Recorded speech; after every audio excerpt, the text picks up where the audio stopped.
This Sunday is often called Low Sunday. It was assumed that people were so exhausted from going to church all through Holy Week that they would take a Sunday off. Furthermore, vicars often take this Sunday off, and it's left to old retired hacks like me to fill the void. This Sunday always reminds me of the old joke about the bishop who turns up one Sunday to preach at one of his churches, only to find hardly anyone there. "Didn't you tell them I was coming?" he asked the local vicar. "No," he replied, "but I'm afraid it must have leaked out."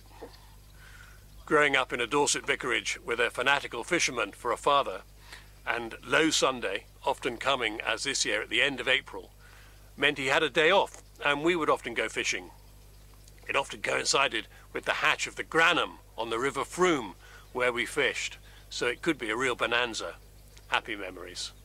Sadly, the decline and pollution of the windrush means the annual hatch of this wonderful little fly on the windrush has been greatly reduced. Not to be much difference this year, would it? Because all fishing, like everything else, is on hold. So what can we do?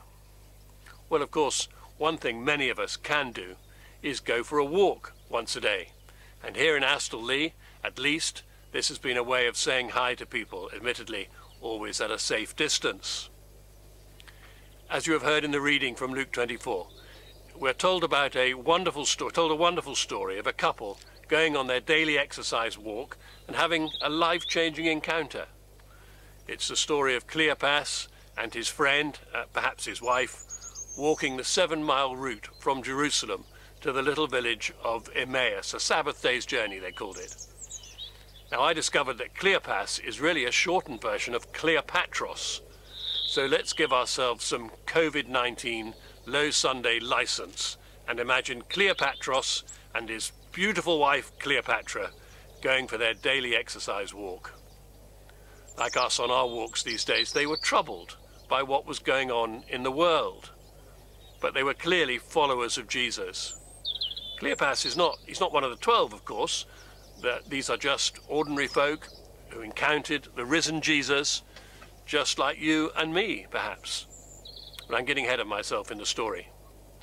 On the road, they're joined by a figure they do not recognize. It's possible, of course, that he was wearing a hoodie, like our teenagers do. Do they know they're following Jesus when they put a hoodie on? Or is it possible that they had never seen Jesus close to, perhaps? Perhaps they'd always been at the back of the crowd. At Swimbrook, we have some very special, lovely people who much prefer to sit at the back of the church in what I call the royal box. Perhaps Cleopatros and Cleopatra were like that. Anyway, they don't recognize him at first. I mean, since he had been crucified and buried on Friday, they would hardly expect to see him, would they? Meeting people unexpectedly can produce some strange reactions. I remember at a golf day once bumping into the actor Robert Powell, who had just acted Jesus in that wonderful TV series, Jesus of Nazareth. I was so surprised, I recall blurting out, "Have you met Jesus yet, or are you still acting him?" It wasn't a great start to the conversation.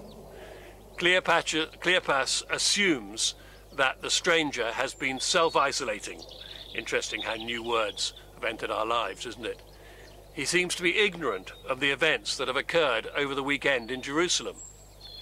In verses 19 to 24, Cleopas sums up the feelings of those whose hopes and dreams have been crushed. The one they hoped would rescue Israel from Roman occupation had been executed, and now some ludicrous rumor of him being risen from the dead was circulating. But they say, as many do today, him they did not see. You see, something also needed to happen for the encounter with the risen Jesus to become real. So the conversation takes an unexpected turn. You would expect Jesus simply to reveal himself to them at this point. He could have said, "Look, here I am. Those women were right. I am risen." But he doesn't do that, but rather does for the first time what the church on its good days has been trying to do ever since.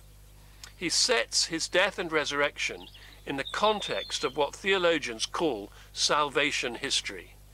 He explains as they walk along how Moses' rescue of the people from Egypt points to another great rescue, and then that the scriptures, particularly the prophets of the Old Testament, always anticipated a suffering servant Messiah, not a victorious warrior.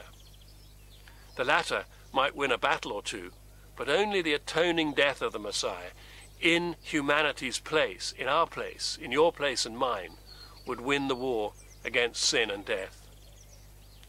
Perhaps they recalled how Jesus opened the eyes of the blind and helped the deaf to hear. As the penny slowly began to drop, they began to understand.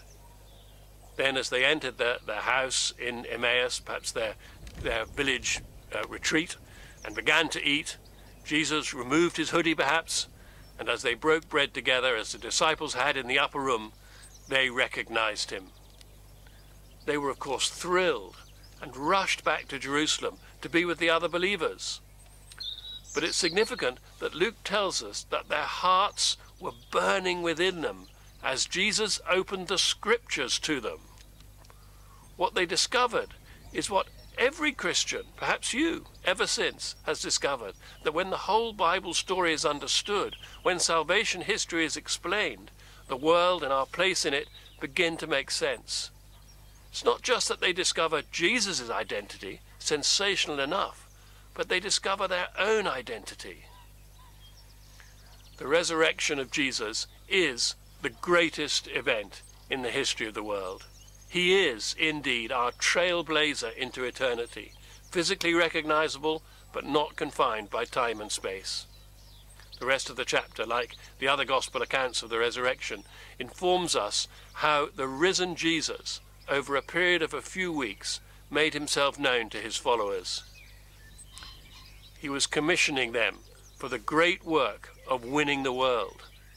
They were utterly changed by the experience.